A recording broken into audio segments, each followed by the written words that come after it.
কিউরিও fighter ঘোষলি call recording সিরিজের আরও একটা হরর পডকাস্টে আপনাদেরকে স্বাগতম জানাচ্ছি আমি কৌস্তভ। আজকে যে ঘটনাটা আপনারা শুনতে চলেছেন সেই ঘটনাটা সোদপুরের পারিজাতের একটি ঘটনাটা একটু উইয়ার্ড টাইপের এবং আশা করছি ঘটনাটা শুনে আপনারা যে শিহরণটা অনুভব করেন কিউরিও ফাইটার ঘোষলি কল রেকর্ডিং শোনার সময় সেটা অবশ্যই অনুভব করবেন। আজকের এই এপিসোডটা আপনারা কোথা থেকে শুনছেন সেটা কমেন্ট করে জানাবেন। এবং হ্যাঁ, আজকের এপিসোড সম্বন্ধে বিশেষ কোনো হিন্টস আমি দিচ্ছি না, শুধু একটাই জিনিস বলবো, আমরা যে ছবি আঁকি, আমরা যে ছবির ভেতরে বিভিন্ন রহস্য দেখতে পাই অনেক ক্ষেত্রে, এবং মহালয়াকে নিয়ে আজকের এই ঘটনা। আশা করছি আজকের এই ঘটনাটা আপনারা এনজয় করবেন এবং হ্যাঁ, অবশ্যই জানাবেন কমেন্ট করে আপনাদের কেমন লাগলো। আপনারাও যদি আপনাদের সাথে ঘটেছেও এরকম কোনো হরর এক্সপিরিয়েন্স আমার সাথে শেয়ার করতে চান ওভার আ কল রেকর্ডিং, তাহলে আমাকে যোগাযোগ করুন ইনস্টাগ্রামে। আমাকে যোগাযোগ করার প্রত্যেকটা ডিটেলস আপনারা ডিসক্রিপশন বক্স এবং কমেন্ট সেকশনের পিন্ট কমেন্টে পেয়ে যাবেন। এছাড়াও আমাদের হোয়াটসঅ্যাপ চ্যানেলে জয়েন করুন বিভিন্ন ধরনের হরর আপডেটস পেতে। তাহলে চলুন শুরু করছি কিউরিও ফাইটার ঘোষলি কল রেকর্ডিং সিরিজের আজকের মারাত্মক একটি হরর পডকাস্ট। ঘড়িতে বেলা ৩টে, বৃহস্পতিবার।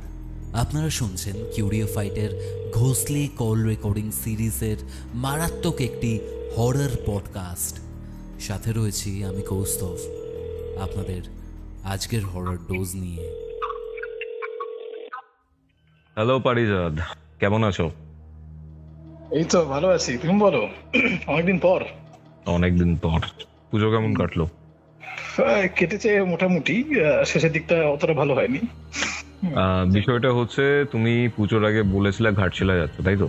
হ্যাঁ, লাস্টের ফোর্থ যে কল রেকর্ডিং ছিল সেটার পরে সেখানে গিয়ে ব্যাপার স্যাপার হয়েছে, সলিউশন পেয়েছো, সেই ব্যাপারটা যেমন জানিয়েছিলে সেই জায়গাটায় আমরা পরে একটা দিন আসছি। কিন্তু তুমি আজকে একটা খুব পিকিউলিয়ার ব্যাপার আমাকে জানালে, যার জন্য তোমার সাথে হয়তো রেকর্ডিং এর কোনো প্ল্যান ছিল না, বা তোমার এই ঘটনার ব্যাপারে জানতাম না, তাই কোনো প্ল্যান রাখিনি।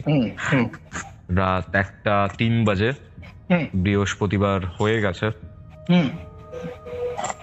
তোমার সাথে রেকর্ডিং এ বসি সেই ঘটনাটা জানার জন্য। পিতৃপুরুষের একটা কনসেপ্ট আছে এখানে। ব্যাপারটা আচ্ছা, তো যাই হোক, আমি একটা জিনিস একটু জানতে চাই। আমি একটা কমিউনিটি পোস্ট দিয়েছিলাম যেখানে লিখেছিলাম শুভ মহালয়া। অনেকেই বলেছিলেন যে মহালয়া কখনো শুভ হয় না। আই থিঙ্ক সেটার সাথে এই যে ঘটনাটা রয়েছে সেই ঘটনাটা অনেকটা রিলেটেড। ঠিক আছে, রিলেটেড তো বটেই। মানে তুমি মহালয়াতে কি করছো তার উপর নির্ভর করছে মহালয়াটা আদৌ শুভ হচ্ছে কি হচ্ছে না। এক্স্যাক্টলি। কি ঘটেছিল ডিটেলসে বলো। আর তাছাড়াও আরেকটা জিনিস, লাস্টের দিকে যদি আমরা সময়টা পাই, ঘাটশিলার ব্যাপারটা হালকা করে ডিসকাস করব। তুমি এই ঘটনাটা বলো, কি ঘটেছিল, মানে মহালয়া বা তর্প নিয়ে কি ঘটনা তোমার, বলো সেটা। দেখো, এই যে তোমাকে এখন যে আমি ঘটনাটা বলবো, এই ঘটনাটা 2019-এর 2019 থেকে মানে 20 মাঝখানে আর কি। ঠিক আছে, 2020-তে আমাদের লকডাউন নেমে যায়। 20-তে নামে তো নাকি মার্চ মাসে। তো এটা 2019 থেকে 20 মাঝখানে ঘটনা। এটা এই জন্মাষ্টমীর পরে পরে ব্যাপারটা আর কি। তো একদিন আমি রাত্রেবেলা, মানে তখনও জানো যে কি ব্যাপার স্যাপার, তো বাড়ির যেহেতু ওই ধরনের কন্ডিশন ছিল, তাই জন্য আমাদের পারিবারিক তরফ থেকে একটা ডিসিশন নেওয়া হয় যে আমরা মানে কোথাও শিফট করব। ঠিক আছে, মানে আনসাস্টেনেবল হয়ে যাচ্ছে ব্যাপারটা, যে আমাদের শিফট করে অন্য কোথাও চলে যেতে হবে যেখানে আমরা শান্তি করে থাকতে পারবো। তো যথারীতি আমরা ফ্ল্যাট নিয়ে ওখান থেকে শিফট করে যাই, মানে ফ্ল্যাটে পার্মানেন্টলি থাকা শুরু করি, কিন্তু বাড়িতেও আমরা মেনটেন করতে থাকি। তো ফ্ল্যাটে আমরা শিফট করার কিছুদিন পরে আর কি, মানে আমি একদিন রাত্রেবেলা বসেছিলাম, তো কাজকর্ম করছিলাম অফিসে, তখন ওয়ার্ক ফ্রম হোম ছিল আমার। ঠিক আছে, তখন যে কোম্পানি দিয়েছিলাম এটা ইসরায়েলের কোম্পানি ছিল, ডেটাজের নাম। ঠিক আছে, তো তার থ্রু দিয়ে কিছু অ্যানিমেশন বা ওই ধরনের ব্যাপার সেটা অত ইম্পর্টেন্ট না। ব্যাপার হলে গিয়ে যে রাত্রেবেলা প্রায় কাজ করতে করতে বা ফ্রিল্যান্সিং ছিল, সাবমিশন করতে করতে তোমার রাত্রেবেলা 3-3:30 হয়ে যেত। এবার তুমি লক্ষ্য করেছো হয়তো যে একবার 3টে পেরিয়ে গেলে 3:30 পেরিয়ে গেলে 5টার আগে ঘুম আসে না। হ্যাঁ বলতে পারি, এটা এটা হয়, এটা এটা আমারও হয়, এটা হ্যাং পড়ে যায় একটা, তাই না? ইনসমনিয়া এমনিতেই আছে। আমার মনে হয় এটা সবার ক্ষেত্রেই হয় আর কি, মানে 3:30 যারা রাত জাগে। আর একবার অভ্যেস পড়ে গেলে মুশকিল। তো তখন আমি কি করি, তখন বসে বসে, তখন ইনস্টাগ্রামে ছিলাম, তো ইনস্টাগ্রাম আমি স্ক্রল করছিলাম, করতে করতে দেখেন না যে আমি অ্যাকচুয়ালি, তুমি জানো যে আমি একটা ছবি টবি আঁকতে ভালোবাসি, তো সাধারণত সেই ধরনের পোস্ট গুলো ফলো করি যারা ছবি টবি আঁকে। তো হঠাৎ করে সেদিন রাত্রেবেলা আমি একটা স্কেচ দেখলাম ইনস্টাগ্রামে, ঠিক আছে, এখন আইডিটা মনে নেই, পুরোনো আইডিতে ছিল সেটা। তো সেখানে ছবিটা মানে অদ্ভুত ছবি ছিল। অদ্ভুত ছবি বলতে কেন বলছি, তার কারণ ছবিটা পেন দিয়ে আঁকা, প্রথম কথা। দ্বিতীয় কথা হলো কি, পেন একবারও না উঠিয়ে আঁকা, মানে একটা মানুষ পেপারের পেন টাচ করেছে এঁকেই যাচ্ছে। পেজ থেকে পেনটা ওঠেনি। হ্যাঁ, না, পেজ থেকে ওঠেনি। তার কারণ যেখানে শেষ করছে সেখানে কালি লেগে আছে। মানে দেখবে তুমি পেন দিয়ে অনেক হিজিবিজি কাটার পরে যেখান থেকে পেন তোলো সেখানে দলা খানিকটা কালি পড়ে, তাই তো? সেরকম কালি পড়ে আছে, আর পুরো জায়গাতে কোথাও আর কালি সেরকম দাগ টাগ নেই। কিন্তু সবচেয়ে আশ্চর্য ব্যাপার হলো গিয়ে যে মানুষ অনেক সময় পেন দিয়ে ডুডল আঁকে, ঠিক আছে, ছোটখাটো জিনিসপত্র আঁকে। এই ছবিটা কিন্তু ছোটখাটো জিনিস ছিল না, ওই ছবিটা ছিল যে একটা গ্রাম বাংলার সিনারি। মানে গ্রাম বাংলার সিনারিতে প্রায় গোটা 5-6 গাছ আছে, একটা পুকুর আছে, তার চারপাশে বিভিন্ন ঝোপঝাড় আছে। মানে তুমি ভাবো যে এই পুরো কমপ্লিকেটেড ছবিটা একটা মানুষ পেন না উঠিয়ে পুরোটা এঁকেছে।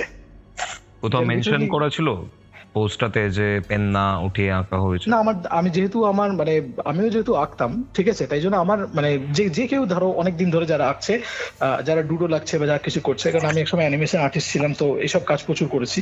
তো দেখে তুমি মানে ইনস্টিংক্ট ফিল হবে যে এই ছবিটা পেন না উঠে আঁকা। বললাম না কিছু কিছু এভিডেন্স আছে যেগুলো দেখে তুমি বুঝতে পারো যে এক জায়গায় কালির দলা পড়ে আছে, এরকম টাইপের। তো আমার না খুব ইন্টারেস্টিং লাগলো ছবিটাকে যখন ইন্টারেস্ট লাগলো তখন আমি গেলাম, যার ছবি আর কি, তার ওপেনই ছিল অ্যাকাউন্ট, স্বাভাবিক না তো দেখতে পারতাম না। তো তার ওখানে গিয়ে আমি ছবি দেখাগুলো শুরু করলাম, এবং আমি দেখলাম যে এটা তার একমাত্র ছবি না, আরো প্রচুর ছবি টবি আছে এরকম টাইপেরই। সে ছবি এঁকেছে বিভিন্ন ধরনের ছবি, গ্রাম বাংলার ছবি বিশেষ করে মানে কি গ্রাম বাংলারই ছবি এঁকেছে। ওকে, ঠিক আছে। একটা দুটো ছবি দেখার পরে আমি একটা অদ্ভুত ব্যাপার খেয়াল করলাম, মানে এটাও ফোনটা রাখতে গিয়ে খেয়াল করলাম, জানো তো? মানে ফোনটা আমি জাস্ট রেখে শোবো, হঠাৎ করে দেখবে ফোনটা তুমি রাখতে গেলে টিল্ট হয়তো ফোনটা, ঠিক আছে। তো এবার টিল্ট যেই হলো তখন আমি ফোনের প্রতি এমন একটা জিনিস দেখলাম, ফোনটা আবার হাতে ধরে নিতে হলো। মানে ধরো আমি তোমাকে সিনারি বলছি, বুঝতে পারবে কি বলছি তোমাকে। ধরো আমরা চারপাশে আমাদের 3D অবজেক্ট দেখি, তাই তো? ধরো তোমার সামনে একটা গাছ আছে, গাছের পিছনে একটা গাছ আছে, তুমি সামনের গাছটার জন্য পিছনের গাছটাকে দেখতে পাচ্ছ না, ঠিক? এবার তুমি যদি কোনোভাবে মাথাটা সরাও তাহলে তুমি গাছের পিছনে গাছটাকে দেখতে পাবে, ঠিক তো? তা আমি যখন ফোনটা রাখতে যাচ্ছিলাম, মানে তুমি ধরো একটা সিনারি আছে তোমার চোখের সামনে, একটা লাইভ সিনারি আছে, তুমি সামনে থেকে দেখছো, পিছনে গুলো দেখতে পাচ্ছ না। তুমি একটু তোমার অ্যাঙ্গেল অফ ভিউ যেটা আছে সেটা একটু যদি সরিয়ে নাও, এদিক থেকে ওদিক চলে যাও, তাহলে তুমি পিছনের গাছটাকে দেখতে পাবে। যে আমি ফোনটা রাখতে যাচ্ছিলাম, ফোনটা আমার চোখের সামনে থেকে একদম যে সোজাসুজি যে পজিশন ছিল সেখান থেকে একটু টিল্ট হয়ে গেল। যেই টিল্ট হয়ে গেল যেই টিল্ট হয়ে গেল না খুব সব, ফট করে আমি পিছনে দেখলাম পিছনে একটা গাছ। মানে আমি ফোনটা সোজা ধরার জন্য ছবির মধ্যে একটা গাছের পিছনে গাছ ছিল সেটা দেখতে পাচ্ছিলাম না। এবার যে ফোনটা টিল্ট করলাম পিছনে গাছটাকে দেখতে পেলাম। আমি না প্রথম ভাবলাম ভুল দেখলাম কি, ফট করে ফোনটা হাতে নিয়েছি, আবার সোজা থেকে দেখলাম হচ্ছে না, আবার ফোন টিল্ট করছি, সাইডে গাছটা দেখা যাচ্ছে। মানে একটা ছেলে সে 2D পেজে পেন না উঠিয়ে, সে যে কোনো ছবি যদি তুমি কাগজে আঁকো সেটা 2D ছবি হয়, ছেলেটা 3D ছবি এঁকেছে। ইলিউশন একটা ইলিউশন না, এবং প্রত্যেকটা গাছ, জানো তো, মানে তুমি যে কোনো দিক থেকে সরাও, মানে তুমি যদি চোখটা বাঁদিকে নিয়ে চলে যাও তাহলে পুরো সাইড থেকে একটা সিনারি দেখা যাচ্ছে, আবার অন্যদিকে চলে গেলে সেম সিনারি অন্য থেকে দেখা যাচ্ছে। একটা গাছের পিছনে ইলিউশন হতে পারে, সবকটা গাছের পিছনে আলাদা আলাদা যা ঝোপ আছে বা যা কিছু আছে হয় কখনো না। হ্যাঁ, তো এই জিনিসটা দেখে না প্রথমে আমার মানে খুব অস্বাভাবিক লাগলো, কারণ যেটুকু আমার অভিজ্ঞতা আছে তাতে আমি প্রচুর ছবি টবি দেখেছি, তাতে আমার মনে হলো যে এই ছবিটা না মানে কিছু গন্ডগোল আছে ছবিটাতে। এবং তারপর আমি একটা ছবি দেখতে শুরু করলাম, প্রত্যেকটাতেই আমি সেম জিনিস দেখছি, 3D প্রত্যেকটাতে। ইয়েস, প্রত্যেকটা ছবি মানে ঘোরাচ্ছি সাইডে এরকম। এবং দেখতে দেখতে 2-3টে ছবিতে আমি টিল্ট করে মানে এমন একটা জিনিস দেখেছি না, পুরো চমকে গেছি আমি জিনিসটাতে। আচ্ছা, মানে একদম পুরো নড়ে গেছি আমি, জানো তো? কি দেখেছো? বলছি সেটা আমি তোমাকে আস্তে আস্তে যখন বলবো ঘটনাটা পুরো তখন দেখতে হবে। মানে ওইটা দেখার পরে আমি ঠিক করলাম যে ভদ্রলোককে ইমিডিয়েটলি টেক্সট করতে হবে। কেন মনে হলো আমি জানি না সেই জিনিসটা, কিন্তু ততদিন আমার বাড়িতে যা যা ঘটনা ঘটেছে বা যা কিছু তাতে মোটামুটি তুমি জানো যে একটা ইনস্টিংক্ট তৈরি হয়ে যায় যে there is something supernatural happening. ছবির সাথেও সেম ঘটনা ছিল। এবং আমি যে তোমাকে আজকে ঘটনাটা বলছি এটা আমার জীবনের মানে মোস্ট ইউনিক, সবচেয়ে ইউনিক ঘটনা বলতে এটাই। আরেকটা ঘটনা আছে, আমি তোমাকে বলেছিলাম, তুমি বলেছিলে যে পরে আমরা এটা নিয়ে একদিন কথাবার্তা বলবো, মনে আছে? আমি তোমাকে বলেছিলাম যে মাঝে মাঝে প্রেতরাও পিশাচের মতো বিহেভ করে। হ্যাঁ হ্যাঁ, ওইটাও আরেকটি মানে বিরাট বড় একটা জিনিস, ওটা এখনো আনসলভড রয়ে গেছে ব্যাপারটা। তো এইটা দেখার পরে আমি যথারীতি সেদিন কি করলাম, একটা ফ্রেন্ড তোমার রোলকে ফলো রিকোয়েস্ট পাঠিয়ে ফলো করে দিলাম। ফলো করার পরে আমি একটা ডিএম ড্রপ করে দিলাম ওকে। এবার মেসেজ করে দিলাম, হ্যাঁ হ্যাঁ হ্যাঁ মেসেজ করে দিলাম ওকে। এবার আমি ভাবছি যে কখন রিপ্লাই দেবে কখন রিপ্লাই দেবে। আর ততদিন সকালে উঠে কিন্তু আমি, আর সে রাতে তো ঘুমোতে ঘুমোতে অনেক দেরি হয়ে গেল, সকালে উঠে আমি প্রত্যেকটা পিকচার দেখতে থাকলাম। এবং আমি দেখলাম কি যে তোমার অনেক সবকটা ছবি ব্ল্যাক এন্ড হোয়াইট, 3-4টে ছবি আছে যেগুলো কালার। এবার দেখবে তুমি যে কোনো পোস্ট দিলে তার নিচে লেখা থাকে তো যে কবে পোস্ট হয়েছে, এরকম টাইপের, কোন টাইমে পোস্ট হয়েছে। এবং জানো তো যে কটা কালার ছবি আছে, প্রথম কথা প্রত্যেকটা ফটো যেগুলো ছবিগুলো আপলোড করা হয়েছে সব কটা ভোরবেলা 5টার সময় আপলোড করা হয়েছে কনসিকিউটিভলি। ইয়েস, মানে সব কটা ছবি ভোরবেলা 5টার সময় আপলোড করা হয়েছে। ইনস্টাগ্রামে টাইম দেখা যায় কখন আপলোড হয়েছে? হ্যাঁ লিখে দেখে না যে মানে, কারণ মানে কি বলতো মানে আন্দাজে ওরকম আমার মনে হলো জিনিসটাতে যে কিছু কিছু থাকে দেখবে যে আপলোডেড এরকম। কারণ তারপরেও আমি 2-3টে জিনিস ওকে যখন বলবো ঘটনাটা তখন বুঝতে পারবে। এরপরে যখন আস্তে আস্তে ফলো করার পরে যখন দেখলাম যে ও আরো 2-3টে ছবি আপলোড করছে, তো আমি তখন কিন্তু দেখতাম যে মানে যখন আপলোড করতো আমি রাতেবেলা জেগে থাকতাম মাঝে মাঝে, তখন দেখতাম ও ভোরের দিকেই আপলোড করতো। কারণ তখন আমার ক্লায়েন্ট প্রেশার এমন থাকতো যে আমাকে সকালবেলা 5টা এরকম টাইপের জাগতে হতো। তো তখন আমি জিনিসটা দেখলাম, দেখার পরে আর আরেকটা খুব বড় কথা যে কবে আপলোড করেছে সেটা তো দেখা যায়। তো কালার যে ছবিগুলো আছে, কালার ছবিগুলোর প্রত্যেকটা যে ডেট আছে না, সেই ডেট গুলো দেখলাম যে এমন এমন দিনে ছবিগুলো আঁকা হয়েছে যেটা শনিবার এবং অমাবস্যা, মানে যেগুলো আপলোড করা হয়েছে কালার ছবিগুলো। আচ্ছা, স্পেশালি কালার ছবিগুলো। আমি যতদূর জানি যে দেখো টাইমটা দেখা যায় না ইনস্টাগ্রামে, ঠিক আছে? ওটা আমারই ওটা মানে প্রেডিকশন তোমার, তাই তো? হ্যাঁ হ্যাঁ হ্যাঁ, কিন্তু তার কারণ হলো গিয়ে যে আমি পরবর্তী যে ছবিগুলো দেখেছিলাম 3-4টে ছবি যখন আমি ফলো করছি তখনও ওটা মানে আপলোড করেছে, তখন আমার দেখে মনে হলো যখন 3-4টে ছবি যখন ছেলেটা ভোরবেলা এইটা এরকম টাইমে করছে, তার মানে আগের গুলো নিশ্চয়ই এরকম টাইমে করে থাকবে। তুমি সেটা থেকে ভেবে নিচ্ছ। হ্যাঁ হ্যাঁ হ্যাঁ এরকম। তো যথারীতি যখন আমি এই পরে যখন আমি দেখলাম জিনিসটাতে যে কালার ছবিগুলো শনিবার এবং অমাবস্যা যেদিন যেদিন পড়েছিল সেদিন আঁকা হয়েছে মানে আপলোড করা হয়েছে, রাইট? হ্যাঁ হ্যাঁ হ্যাঁ, মানে আপলোড রবিবার দিন হয়েছে, বুঝতে পারলে? তুমি কাজটা শেষ করবে তারপরের দিন আপলোড করবে। হ্যাঁ, মানে শনিবার দিন সারাদিন করেছে। আর মানে করে সারাদিন না মানে সারাদিন না কেন বলছি আমি তোমাকে বলবো একটু পরে, তখন তুমি বুঝতে পারবে। মানে জাস্ট পরের দিন, মানে আগের যে শনিবারটা ছিল সেটা অমাবস্যা ছিল, 12টার আগে করে দিয়েছে। রোববার দিন পড়ে গেছে 5 AM রোববার আপলোড করেছে, রাইট? আশেপাশে আপলোড করেছে, এরকম আপলোড করেছে। তো যথারীতি প্রায় 2 সপ্তাহ পরে আমার কাছে রিপ্লাই এলো যে হ্যাঁ বলুন। এবার একটা লোক যে ছবি এঁকেছে তাকে তো মানে কি লিখেছে, নিশ্চয়ই হাইটাই তো লিখিনি। হ্যাঁ, আমি তাকে ডাইরেক্টলি লিখলাম যে দেখো কাউকে তো বলা যায় না যে দাদা আপনার ছবিতে খুব অস্বাভাবিক জিনিসপত্র দেখছি। লোকে ভাবে যে অদ্ভুত লোক, তো কথা নেই বার্তা নেই এসব বললো। তো আমার কৌতূহল ছিল কিছুটা, তো আমি পুরো ব্যাপারটা জানার জন্য ওকে যে প্রথম টেক্সটটা করেছিলাম সেটা হলো গিয়ে যে আপনার ছবিগুলো আমার খুব ভালো লেগেছে, আপনার ছবি কিনতে চাই, এই ব্যাপারে আপনার সাথে কথাবার্তা বলতে চাই। এবার স্বাভাবিক তুমি যদি বলো যে ছবিগুলো অদ্ভুত লেগেছে, কেউ অত খেয়াল করবে না, পাত্তা দেবে না বা কথাই বলবে না। কিন্তু তুমি যদি কাউকে বলো যে আমি একটা ছবি কিনতে চাই, ঠিক আছে, তো money is a big motivation, তাই না? তো সে যথারীতি আমাকে রিপ্লাই দিল হ্যাঁ হ্যাঁ বলুন এরকম টাইপের। তো আমি বললাম যে ঠিক আছে, আমি আপনার ছবি কিনবো, কিন্তু সব কথা তো আর মানে এখানে বলা যায় না। আপনি যদি আপনার নাম্বারটা দেন তাহলে খুব ভালো হয়, মানে ফোনে কথা বলবো। তো যথারীতি সে আমাকে নাম্বার দিল, আমি তাকে কল করলাম। কল করে বললাম যে আপনার ছবিগুলো দারুণ, মানে আমি কি করে আঁকলেন, যেরকম আর কি একটু তেল মাখিয়ে কথাবার্তা বলতে তাকে বললাম। সে বললো যে এরকম এঁকেছে টেকেছে। তুমি বললাম যে আপনি কি কনফার্ম করলাম যে আপনি কি ছবিটা পেনটা একবারও না তুলে এঁকেছেন? তো তখন বললো যে হ্যাঁ, মানে আপনি জানেন কি করে? আমি বললাম যে দেখে বোঝা যায় যে আপনার যা ট্যালেন্ট, মানে দারুণ ব্যাপার। এরকম কালার ছবিগুলো কি পেন না উঠিয়ে আঁকার ব্যাপার আছে ওখানে?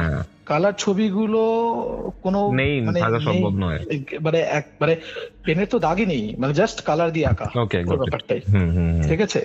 কোনো ব্যাকগ্রাউন্ডে কোনো মানে তোমার গিয়ে বিষয় নেই, কোনো তোমার আউটলাইন ফাটলাইন কিছু, বুঝতে পারছি। তো যথারীতি আমি যখন তাকে জিজ্ঞেস করলাম ব্যাপারটা, আমি বললাম যে কিন্তু আমার একটা জিনিস জানার আছে আপনার কাছে, সেটা হলো গিয়ে যে আমি তো ছবি কিনবো, আমি বাস্তু খুব মানি, তো আমাকে জানতে হবে যে ছবিটা যে আমি ঘরের মধ্যে রাখবো বা লাগাবো, আমাকে জানতে হবে যে ছবিগুলো কখন আঁকা হয়েছিল, কারণ সেই অনুযায়ী আমি ঘরের মধ্যে রাখবো।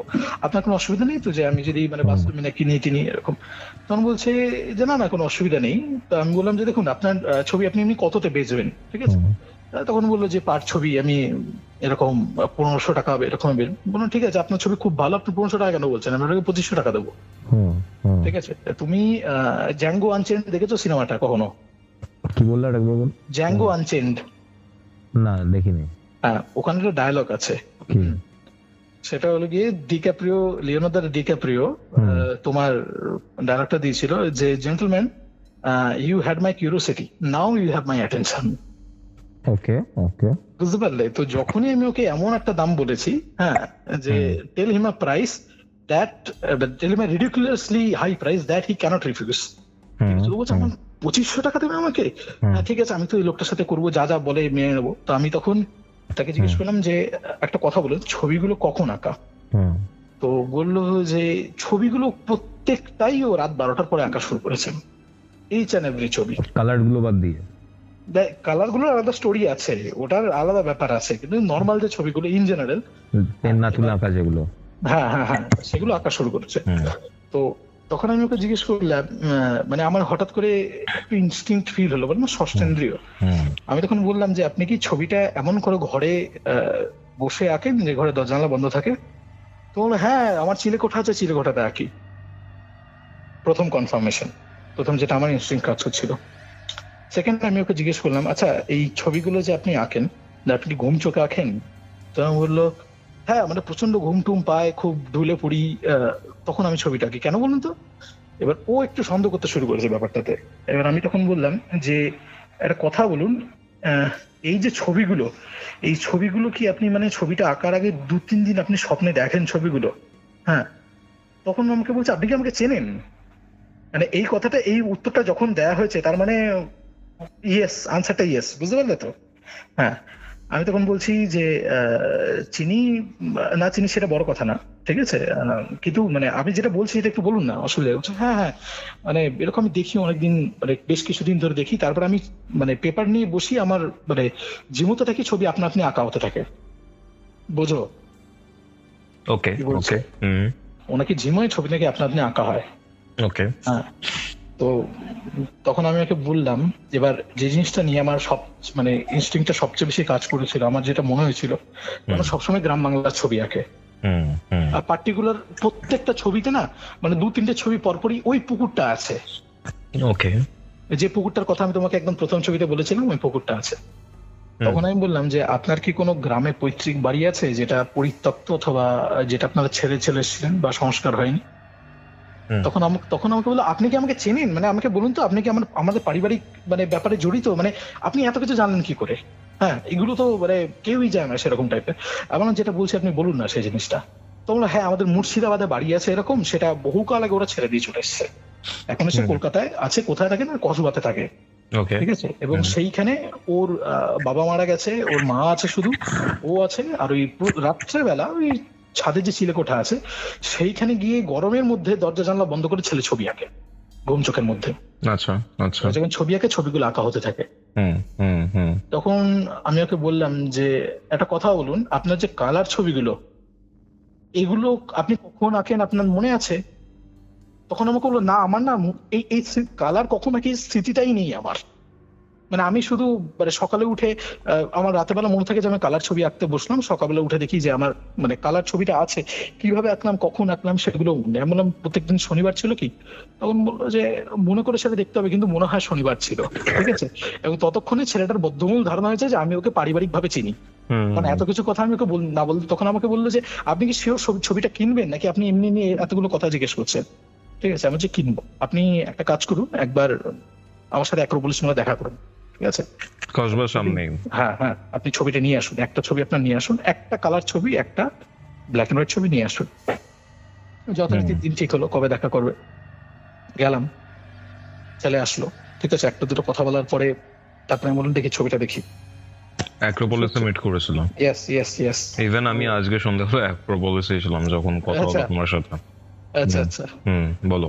যখন ছবিটা আমাকে দিল, মানে কেন মিট করলাম জানো তো, কারণ হয়তো ওরকম হতে পারে না যে ফোনের স্ক্রিনে একরকম লাগে, সামনে গেলে হয়তো অন্যরকম লাগতে পারে, তাই না? 3D ব্যাপারটা নাও থাকতে পারে। হ্যাঁ, তো সামনে যখন গেলাম তখন আমি ওই মাঝখানে 2-3টে ছবিতে আমি একটা এক্সট্রা জিনিস দেখেছিলাম, মনে আছে তোমাকে বলেছিলাম? হ্যাঁ, নাও এই ছবিতে আমি সেই জিনিসটা দেখলাম। আচ্ছা আচ্ছা, দেখে মানে আউট হয়ে গেছে, আমার গা হাত পা শিউরে উঠলো জিনিসটা দেখে। আউট হয়ে গেছে। আমি একবার ছেলেটার মুখের দিকে তাকালাম, মানে ছেলেটা, এবার ছেলেটার ডেসক্রিপশনটা আমি তোমাকে দিই, 26-27 হবে, ঠিক আছে, একটা ডেসক্রিপশনটা আমাকে দিই। ছেলেটার মানে মন্বন্তরে না খাওয়া চেহারা দেখেছো তুমি? রোগা লিখলিখে, ইয়েস ইয়েস ইয়েস, মানে হাতে শুধু হাড়ের উপরে চামড়া দেওয়া আর কিছু নেই।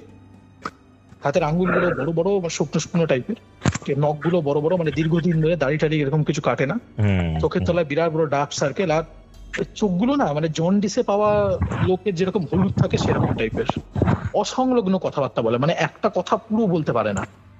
মানে ধরো আমি জিজ্ঞেস করলাম যে আপনি কত, এরকম করে কথাবার্তা বলে, বুঝতে পারলে তো? মানে ও ঠিক মতো নিজেকে গোছাতে পারছে না। তো তখন আমার মনে হলো যে একটা লোক যে নিজেকে গোছাতে পারছে না, সেই ছবিগুলো আঁকছে, there is 100% something out of his hand, ওর হাতের বাইরে কিছু একটা হচ্ছে, ঠিক আছে? তখন আমি ওকে একটা বড় কথা জিজ্ঞেস করলাম। আমি তখন ওকে বললাম যে আপনার পরিবারে আপনার কোনো পূর্বপুরুষ আছে যে 12-13 বছর বয়সে হঠাৎ করে মারা গেছিল? তুমি চলে যেতে পারছো কি করে এগুলো? বলবো আমি তোমাকে বলবো কি দেখেছিলাম তার সাথে রিলেটেড। আচ্ছা, ওকে। তো যখন আমি ওকে বললাম জিনিসটা যে 12-13 বছর এরকম, তখন আমি যখন কথাটা বললাম তখনই আমার মনে হলো যে কথাটা বলে খুব ভালো করিনি আমি জিনিসটা। এটা থেকে মনে হতে শুরু করলো, মানে সন্দেহ হচ্ছে আমার লোকটা সন্দেহ না, মানে আমার যে চারপাশে এনভায়রনমেন্টটা আছে না, সেটা যেন কোনো কারণে, মানে তুমি ধরো কোন একটা বাড়িতে ঢুকলে ধরো কেউ তোমাকে পছন্দ করে না, তো একটা হস্টাইল এনভায়রনমেন্ট তুমি পাও, ফিল করতে পারো এক্স্যাক্ট, মানে পুরো চারপাশে যে হাওয়াটা আছে না, আমারও চারপাশে হাওয়াটা মানে হস্টাইল হয়ে গেল। ইয়েস, মানে ইটস টার্নিং হস্টাইল আস্তে আস্তে আস্তে আস্তে, মানে তুমি অস্বস্তিটা ফিল করবে। এটা অ্যাক্রোপলিস মলের যে বাইরের জায়গাটা আছে সুন্দর, দেখবে গ্যারেজের সামনে যেখান দিয়ে নিচে বেসমেন্টে যায়, ওই জায়গাটা আমি দাঁড়িয়েছিলাম, সুন্দর হাওয়া টাওয়া খেলে। হ্যাঁ, তো ওই জায়গাটা হঠাৎ করে যেন গুমোট হতে শুরু করলো, মানে গরম লাগতে শুরু করলো। মানে অ্যাক্রোপলিসের এন্ট্রান্সে ছিল? হ্যাঁ, দেখবে ওই বাইক যে তোমার যেখানে বেসমেন্টে যায় না, হ্যাঁ ওই যে ঢোকার জায়গাটা ওই চেকপয়েন্টের সামনে, ওখানে আমরা ছিলাম। ওকে। হ্যাঁ, তো ওই জায়গাটা দেখবে তোমার 3 দিক থেকেই খোলা থাকে, রুবির দিক থেকে খোলা, এদিক থেকে খোলা, হাওয়া খুব সুন্দর ফ্লো হয়। তো সেই জায়গায় এরকম হঠাৎ করে মানে একটা বিচ্ছিরি ফিল হচ্ছে, তো বুঝেই নাও ব্যাপারটা কি, মানে এত অস্বস্তিকর ফিল। আমার জাস্ট তখন মনে হলো যে ছেলেটা থেকে আমি যদি দূরে চলে যাই তাহলে, মানে যত তাড়াতাড়ি যাই তত তাড়াতাড়ি আমার পক্ষে ভালো, আমার ভাল লাগছে না এই জায়গাটাতে। এবং তখন আমাকে বললো যে একটা নাম বললো কি একটা, আপনাকে ও পাঠিয়েছে না, এরকম করে আমাকে বললো। এমন না আমাকে কেউ ফাটায়নি, আমি জিজ্ঞেস করছি আপনাকে। তখন আমাকে বললো যে এইসব কথা আপনি কি করে জানেন, মানে এইগুলো আমাদের পারিবারিক ব্যাপার স্যাপার হ্যান ত্যান। এবং যখন এই কথাগুলো বলছে তখন হঠাৎ করে তোতলামিটা চলে গেছে, ফিলিংটা চলে গেছে। হ্যাঁ, মানে ও একদম ফ্লুয়েন্টলি কথাবার্তা বলছে তখন, যে আপনি এগুলো কি করে জানলেন, হ্যাঁ আমাদের পারিবারিক ব্যাপারে হস্তক্ষেপ আপনার মানে ভালো না এই জিনিসগুলো, যে আপনি ছবি কিনতে হলে কিনুন, আরো আজে বাজে কথাবার্তা বললো। ঠিক আছে, তখন আমি তো বললাম যে দেখো ভাই, তুমি এখন ঠিক না, তুমি বাড়ি যাও, আমারও বাড়ি যাই, তোমাকে বাড়িতে গিয়ে আমি বলবো সব। ছবিগুলো কিনেছিল? কিনে নে, বাড়িতে এলাম, বললাম যে তোমাকে বলবো, তারপরে আমি তোর ছবি কিনবো। ওই ছবি কেনা যেত না। আচ্ছা, বাড়িতে এলাম, এবার প্রথম কথা হলো গিয়ে আমি কি দেখেছিলাম, তাই তো প্রত্যেকটা গাছের পিছনে একটা বাচ্চা ছেলে উকি মারছে, মানে যেই আমি সাইড থেকে দেখার চেষ্টা করছি না, সেটা গাছের পিছনে লুকিয়ে যাচ্ছে। একটা ছবিতে এটা হচ্ছে, কালার ছবিতে না নরমাল? এভরি ছবিতে। আচ্ছা, এভরি ছবিতে, মানে তুমি ভাবো যে একটা 3D ইলিউশন, ঠিক আছে, সেটা মানা যায়। কিন্তু প্রত্যেকটা ছবিতে তুমি যে দেখছো যে একটা, তুমি মানে ধরো একটা ছবির একটা পার্টিকুলার জায়গা দেখছো, তুমি আর চোখে দেখতে পাবে অন্য একটা গাছের পিছন থেকে একটা ছোট বাচ্চা ছেলের ফিগার উকি মেরে সে তোমাকে দেখছে। তুমি যেই গাছটার দিকে তাকাচ্ছ সে গাছের পিছনে লুকিয়ে যাচ্ছে। বুঝতে পারছো? আমি ছবিতে এটা হতে দেখেছি চোখের সামনে, যেন হাতের মধ্যে 2D ছবিতে অ্যানিমেশন চলছে, মানে ক্যানভাসের মধ্যে সিনেমা চলছে। Yes yes. আমি ধরো ছবির বাদিকে তাকিয়ে আছি, ডান দিকে ধরো একটা বট গাছ আছে, হ্যাঁ, এবার আমি ছবির বাদিকে তাকাচ্ছি, আর চোখে যেন ডান দিকে তাকালাম, দেখলাম বট গাছের পিছনে একটা ছেলে উঁকি মারছে। সেটা ডেসক্রিপশনটা একটু দিই। কালার ছবিতে আমি দেখেছিলাম তাকে, গায়ের যেরকম চাপা রং হয়, 12-13 বছর একটা ছেলে, একটা ধুতি পরা, হ্যাঁ, খাটো ধুতি পরা, আর বেঙ্গল স্টাইপের জামা দেখেছো, লম্বা লম্বা স্টাইপ থাকে, ওরকম ওই জামা পরা, জামাটা ছাড়া। মানে কিরকম ভাবো যে আমি ধরো বাদিকে তাকিয়ে আছি গাছের দিকে, আর চোখে দেখছি ডান দিকে তোমার যে বট গাছ আছে, বট গাছের পিছন থেকে উঁকি মারছে। যে আমি বট গাছের দিকে তাকালাম, ওখানে কিন্তু সব করে বট গাছের পিছনে সরে গেল। সরে যখন গেল তখন বাদিকে আর চোখে নিয়ে দেখছি এতক্ষণ যে গাছটার দিকে তাকিয়েছিলাম আমি, তেঁতুল গাছ বা শিরিষ গাছ, বাঁশ গাছ, যাই কিছু হোক, তার পিছন ছেড়ে দাঁড়িয়ে আছে, ওখান থেকে সে উঁকি মেরে দেখছে।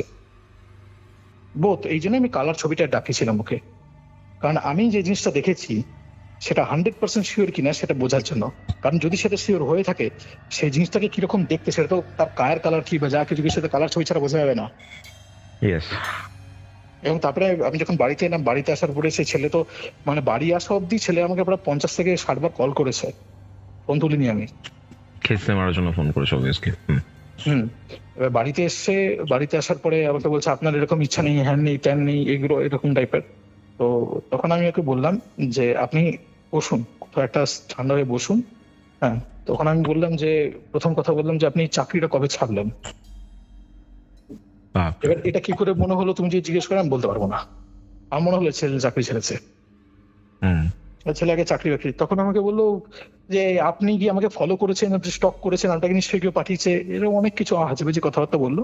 সবগুলো ঠান্ডা হওয়ার পরে অনেকক্ষণ ধরে আমি একটু টাইম দিলাম যে যা কিছু আমাকে বলতে চাই সবকিছু। হ্যাঁ, তখন আমি বললাম যে দেখুন, আমি কিন্তু আপনার আবার চাকরির ব্যবস্থা করে দিতে পারি। এবার লোভ জানো তো একটা কিরকম ব্যাপার মানুষের, যে তুমি যখনই একটা লোভী মানুষের সামনে কিছু একটা রেখে দেবে না, তখন সে তার যদি আত্মসম্মান না থাকে, তাহলে সে তার মানে এই যে ষড়রূপ যে জিনিসটা আছে না, যে কাম, ক্রোধ, লোভ, মোহ, মদ, মাৎসর্য, তো সেগুলো লোকে না জাস্টিফাই করার জন্য, গ্র্যাটিফাই করার জন্য তোমার ফাঁদে পা দিয়েই দেয়। সাধারণত এগুলোকে হান্ট ট্র্যাপিং বলে, শুনেছো টার্মটা নিশ্চয়ই, যে বিভিন্ন ভাবে। হ্যাঁ, তো তখন আমাকে বললো যে আবার বাজে কথা এরকম টাইপের, কিন্তু এবার টোনটা একটু আস্তে আস্তে কমে যাচ্ছে। এবার টোনটা কমে গিয়ে তোতলামিতে চলে এলো, মানে নর্মাল ও যেভাবে কথাবার্তা বলে আর কি, তুতলে সেরকম টাইপের তোতলামিতে, মানে ও নর্মাল স্টেটে এসছে। তখন আমার একটা জিনিস বুঝতে পারলাম যে কোনোভাবে হয়তো মানে বাইপোলার ডিসঅর্ডার কাজ করছে ওর মধ্যে। মানে যখন ও এজিটেটেড হয়ে যাচ্ছে, যখন আমি ছবির ব্যাপারে কথাবার্তা বলছি, যখন আমি এইসব প্রশ্ন তাকে করছি, তখন মানে অন্য কিছু একটা স্টেটে ও কথাবার্তা বলছে। আর যখন আমি ওকে অন্যভাবে বলছি, যখন আমি নর্মাল মানে চাকরি বাকরি বা বইপত্র মানে ওর যে ছবি টবি কেনার কথা বলছি, তখনও অন্যদিকে চলে যাচ্ছে। মানে দুটো আলাদা পার্সন, একজনের ব্যবহার একরকম, আরেকজনের ব্যবহার আরেক রকম। তো আমি তখন তাকে বললাম যে করবো, কিন্তু আপনি আমাকে বলুন যে এই যে আপনার কি কোনো পূর্বপুরুষ, যার কথা আমি বলছিলাম, সে 12-13 বছর বয়সে মারা গেছিল। তখন বলে হ্যাঁ, আমার দাদুর কাকা, সে মুর্শিদাবাদেই থাকতো, তখন খুব কলেরা হয়েছিল, বুঝতে পারলে? তো বাচ্চাটা কলেরাতে মারা যায়। এবং কলেরাতে মারা যাওয়ার পরে কি হয় না, যে গ্রাম যখন উজাড় হয়ে যায়, লোকজনকে বডি ফডি রেখে পালায়, দূর মানে যে যেদিকে পারে প্রাণে বাঁচতে। দেখবে অনেক সময় শ্মশানে যায় দাহ করতে যায়, কিন্তু অনেক সময় দাহ করা হয় না, বডি ফেলে রেখে দিয়ে চলে আসে, অথবা অর্ধেক দাহ হয়, শিয়াল কুকুরে ছিঁড়ে নেয়। আর এটা সেই তোমার মানে ড্রেসগুলো দেখে, যে জামা কাপড় পরার যে ধরন, সেটা দেখে আমার মনে হচ্ছিল যে এটা নিশ্চয় স্বাধীনতার আগের, মানে 1930-এর দশকে এরকম একটা ব্যাপার। না তো একটা ছেলে বেঙ্গল টাইপের জামা পড়ছে, ধুতি পড়ছে, বাচ্চা ছেলে 12 বছরের, এটা এখনকার দিনে তো স্বাভাবিক সম্ভব না এই জিনিসটা। তো আমি তখন আমাকে স্টোরিটা বললো যে এরকম হয়েছিল এই জিনিসগুলো। এবার যখন আমাকে বলছে ঘটনাটা, তখন আমি আমার ঘরে শুয়ে আছি, আমি আমার ফ্ল্যাটের ঘরে শুয়ে আছি। তো আমার ঘরে ঢোকার একটাই দরজা আছে, ঠিক আছে? আর আমি যেখানে খাটে শুয়ে থাকি, খাটে আমার মানে চোখটা সোজা দরজার দিকে থাকে, ঠিক আছে? পুরো ঘরের যে হাওয়াটা আছে না, আস্তে আস্তে গরম হতে শুরু করলো, মানে ফ্যান চলছে, আমি ফিল করতে পারছি না। আস্তে আস্তে আস্তে আস্তে মানে পুরো পুরো ঘরের এনভায়রনমেন্টটা চেঞ্জ হচ্ছে। হ্যাঁ, মানে কেউ যেন ওই মশারি ফেলে দিচ্ছে অন্ধকারে, আস্তে আস্তে পুরো একটু মানে একটু অন্ধকার হয়ে যাচ্ছে পুরো ঘরটা অল্প করে। এবং তখন আমার মনে হচ্ছে যে এই ঘরে কিছু একটা হবে, ওকে, এখানে কিছু একটা হবে। তো আগে যেরকম হতো সেরকমই আমি দরজার দিকে তাকিয়েছিলাম, দরজার দিকে অটোমেটিক চোখ গেল আমার যে ওখানে কিছু একটা হবে।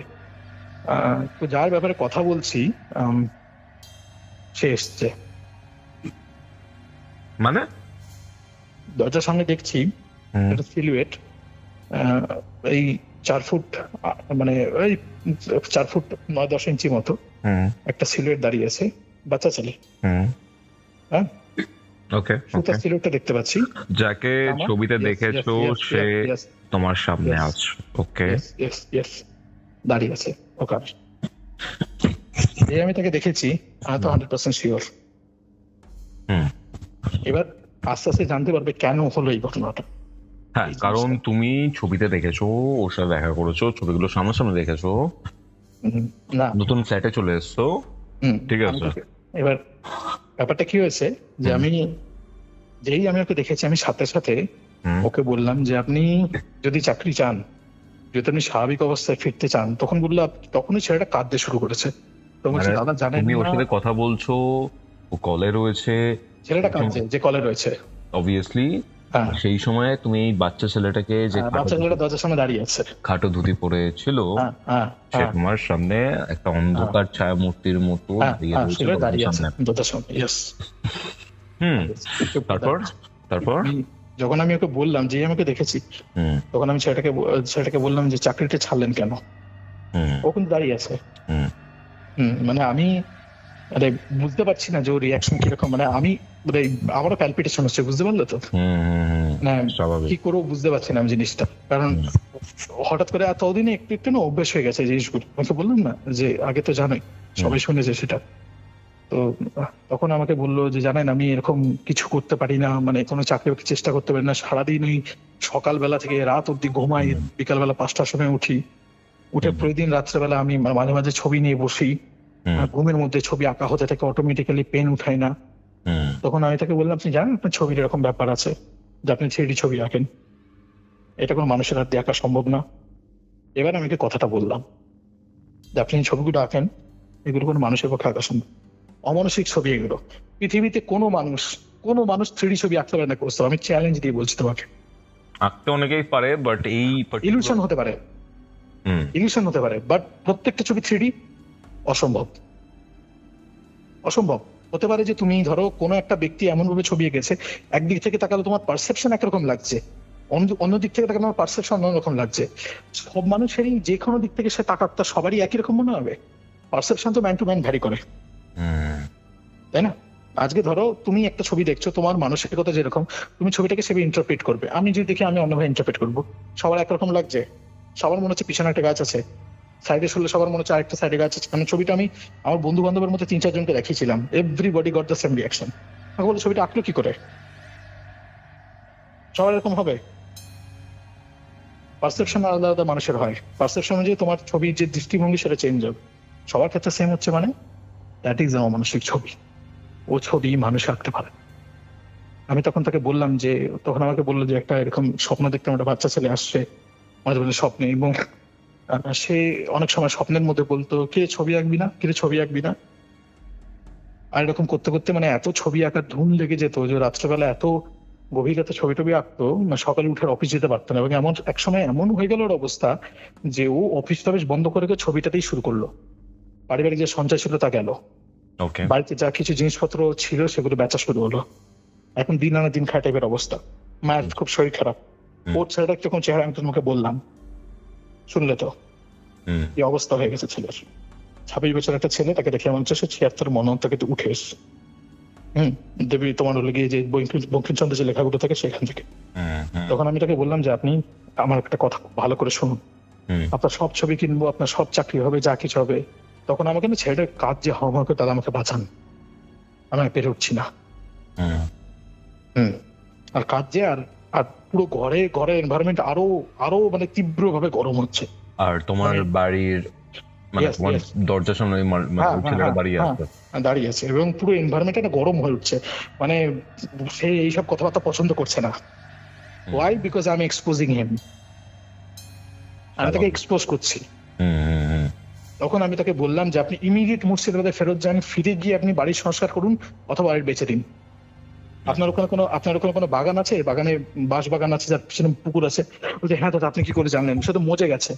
আমি তখন বললাম ওই যে পুকুর আছে, ওই পুকুরের আশেপাশে আপনারা কোনো বডি পাবেন না, তো বারবার ওই পুকুরটা আঁকে কেন? ওই পুকুরের চারপাশে এই ছবিগুলো আঁকে কেন? ওই পুকুরের চারপাশে এই বাচ্চার মানে প্রতিটা গাছের পিছন থেকে বাচ্চাটা উকি মারে কেন? That must B A connection, না? আমি তখন বললাম ওকে, যখন কথাই মিলে গেল এরকম কোনো পুকুর আছে যেখানে এরকম ঘটনা, আমি বললাম যান পুকুরটা ভালো করে চারপাশটা খুঁজুন, গাছপাশলা কাটুন, সংস্কার করুন বাগানটার, আপনি কিছু না কিছু পাবেন। যা পাবেন সেটাকে আপনি পুড়াবেন, পুড়িয়ে তারপরে তর্পণ করবেন আপনি এইসব গঙ্গা জলে যা কিছু করবেন।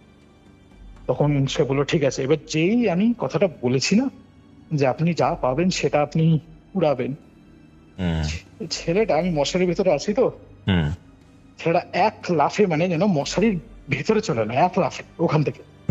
এবার আমি উঠবো কি মানে রিয়াকশনও পাইনি, ছেলেটা না ফট করে পা দুটো ধরেছে, মানে পুরো ছায়াটা একদম পা দুটো, এবং পা দুটো ধরেছে মারার জন্য না, কিন্তু মানে প্রথমে আমি ঘাবড়ে গেছি যে মানে এত ফাস্ট রিয়াকশন হয়েছে, লাফ দিয়ে চলে এসছে পুরো জিনিসটা, বুঝতে পারতো? মানে অন্ধকারের তলাটা পুরো লাফ দিয়ে মশার ভিতরে ঢুকে গেছে, একদম লাফ দিয়ে পুরো। এই লাফ দিয়ে আমি উঠবো যাক, সেটা আমার দুটো পা ধরেছে, এবং যেই পা দুটো ধরেছে না, পা দুটো ধরা মানে মানে অ্যাটাকিং ভঙ্গিতে পা ধরা না, কিন্তু মানে পা দুটো কোনো বাচ্চা যদি তোমার পা ধরে না, যে দাদা আমাকে বের করে দিও না, আর ঘরের মধ্যে না একটা খুব মিহি একটা আওয়াজ হচ্ছে। আচ্ছা আচ্ছা। কাজে সে মিনতি করছে যাতে আমি তাকে এক্সপোজ না করি। পুরো এনভায়রনমেন্ট আস্তে পুরো চেঞ্জ হয়ে গেল, মানে সে যেতে চাইছে না, পা ধরে আছে, জানো তো? মানে খুব ছোট বাচ্চা দেখবে, অনেক সময় তুমি স্টেশনে গেলে কাউকে দেখবে অনেক বাচ্চার সামনে, দাদা আমাকে কিছু টাকা দাও যে আমি খাবো, খেতে পারিনি, দেখবে পা ধরে যেরকম, সেরকম। সে যে কি মানে মরা কান্না তুমি চোখে দেখতে পাচ্ছি না, শুনতে পাচ্ছি যে ওইরকম গুমোট আওয়াজটা আসে, ফিল করো না একটা মানুষ যখন তোমাকে ধরে তার ভেতরে আকুতিটা। কি করবো তখন?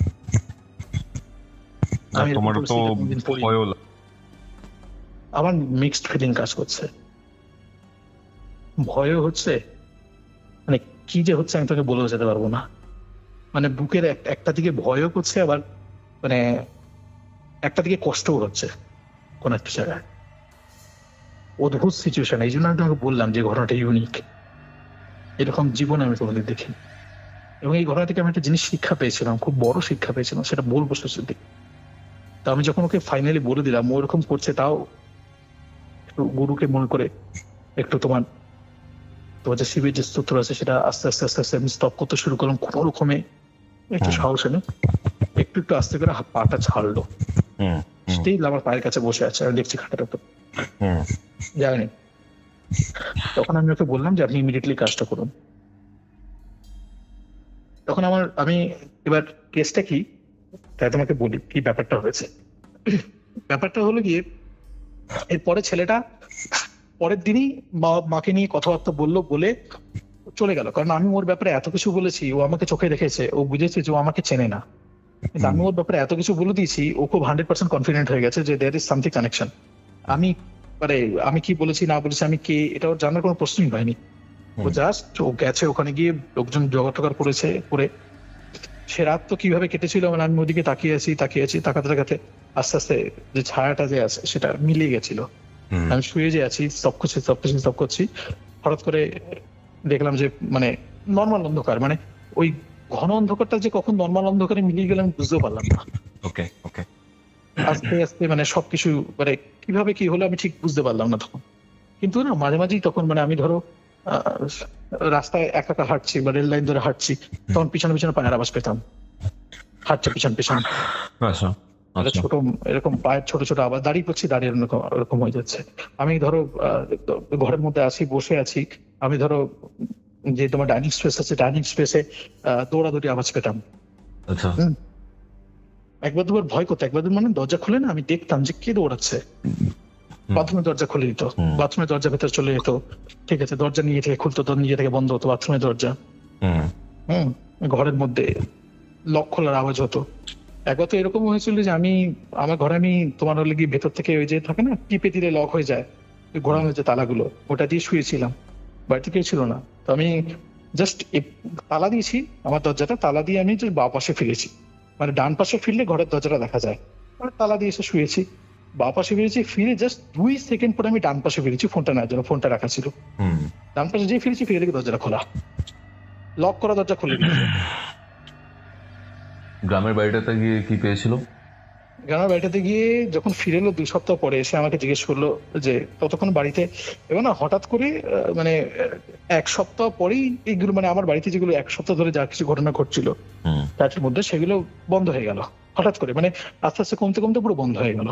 একদিন আমার মনে আছে আমি ভোর রাতের দিকে দেখেছিলাম মশারি দাঁড়িয়ে আছে। আচ্ছা। হ্যাঁ, মানে আমি হঠাৎ করে পাশ ফিরেছি তোমার এই 3:45 এরকম হবে, তখন দেখি মশারিতে মুখ লাগিয়ে দাঁড়িয়ে আছে। এই সেই অ্যাপারেশন, যেই তাকালাম ওর সাথে সাথে মানে অন্ধকারটা হালকা হয়ে গিয়ে মিলিয়ে গেল পুরো জিনিসটা। ততদিনই তো বুঝে গেছি। এবার ও গেল, গিয়ে তারপরে আসলো, এসে তারপরে আমাকে বললো হ্যাঁ এরকম করে দিয়েছি। তো গেছিল, গিয়ে ওই 2-3টে পাঁজরের হাড় আর একটা করটি পেয়েছিল, বুঝতে পারলে? ওকে, কিভাবে মারা গেছিল জানা গেছে? ওই মজা পুকুর যে আছে, ওই মজা পুকুরটার ভেতরে ছিল। ও একাই কেন সাফার করলো? ওর আগেও তো যদি ঠাকুরদার কাকা হয় তাহলে ওর বাবারও সাফার করা উচিত। 2টো কারণ, হালকা রাশি, 2 নম্বর ক্রিয়েটিভ মানুষ। তোমার মধ্যে যদি ক্রিয়েটিভিটি না থাকে, এবং কেন বাচ্চাটা এগুলো এই কাজটা করলো, প্রথম কথা হলো গিয়ে ওর পূর্বপুরুষ। দ্বিতীয় যে জিনিসটা হলো গিয়ে সেটা, এই বাচ্চাটা খুব সম্ভবত আঁকতে খুব ভালোবাসতো, সাংঘাতিক রকম আঁকতে ভালোবাসতো, এবং তার যে আনফুলফিল অ্যাসপিরেশন যেগুলো আছে না, তার যে অপূর্ণ ইচ্ছাগুলো আছে, সে তার নিজের বংশধরের হাত দিয়ে করা শুরু করেছিল। তাই জন্য অমানসিক ছবি আঁকতো ছেলেটা। মানে ওই ছবি যদি ছেলে তো পরে পুড়িয়ে দিয়েছিল ছবিগুলো, কিন্তু আমি তোমাকে গ্যারান্টি দিয়ে বলছি কৌস্তব, ওই ছবি যদি এক্সিবিশনে ছাড়া হতো না, আমার মনে হয় যে এরকম মানে খুব বড় বড় যে চিত্রশিল্পী আছে তাদের নামের পাশে ছেলেটার নাম গণ্য হতো। আচ্ছা, অমানসিক ছবিগুলো, মানে ওরকম ছবি মানুষ আঁকতে পারে না, অসাধারণ ছবি, মানে তুমি মানে পুরো মুগ্ধ হয়ে যাবে ছবিগুলো দেখে। কিন্তু যার চোখ আছে সে বুঝতে পারবে, যে যারা মানে একটু যারা ওবেস্ট ছবি টবি আঁকে তারা বুঝতে পারবে যে সামথিং মানে মানুষের হাতের বাইরে কিছু একটা হয়েছে এখানে। তাই জন্য, এবং প্রত্যেকটা ছবিতেই তাই জন্য ওই ছেলেটা থাকতো, যাকে আমি দেখতে পেতাম প্রত্যেকটা ছবিটা সাইডে সরে যেত। এবং এই যে তার যে বংশধরের হাত দিয়ে সে যে ছবিগুলো আঁকাচ্ছে না, এই ছবিগুলো আঁকাতে আঁকাতে সে তার বংশধরের জীবনটা নষ্ট করছিল। তাকে কোনো চাকরি করতে দিচ্ছিল না, তাকে তার দৈনন্দিন জীবনে কিছু করতে দিচ্ছিল না। মানে ও চাইছিল যে ও যা যা ছবি, ও যা যা জানে সবকিছু ওর বংশধরের হাত দিয়ে আঁকাবার।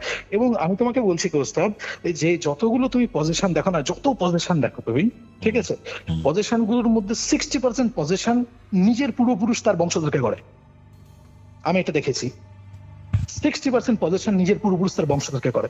আচ্ছা, কারণ তাদের মধ্যে কোনো না কোনো লিনিয়ে, যে অনেকে বলতেই পারে যে আমার বাবা মারা গেছে, তাহলে আমি তাদের শান্তির জন্য কি করেছি, হয়তো কোনো না কোনো পূর্বপুরুষ তোমার আছে যে অশান্ত রয়ে গেছে, যে হয়তো তোমার পুনর্জন্ম নেয়নি, সে হয়তো ফেসে আছে। তো সে তার যে আনফুলফিল অ্যাসপিরেশন, সে তার নিচের লোকেদের হাত দিয়ে করবে। এবং আমি যেমন তোমাকে এই আরেকটা জিনিস আমি দেখেছিলাম, ঠিক আছে, তো মানে একটি মেয়ের ঘটনা সে জানতাম, মানে সেও আর কি মানে আনন্যাচারাল সেক্সুয়াল অ্যাক্টিভিটি ছিল তার, বুঝে নাও, আমি আর কিছু বললাম না।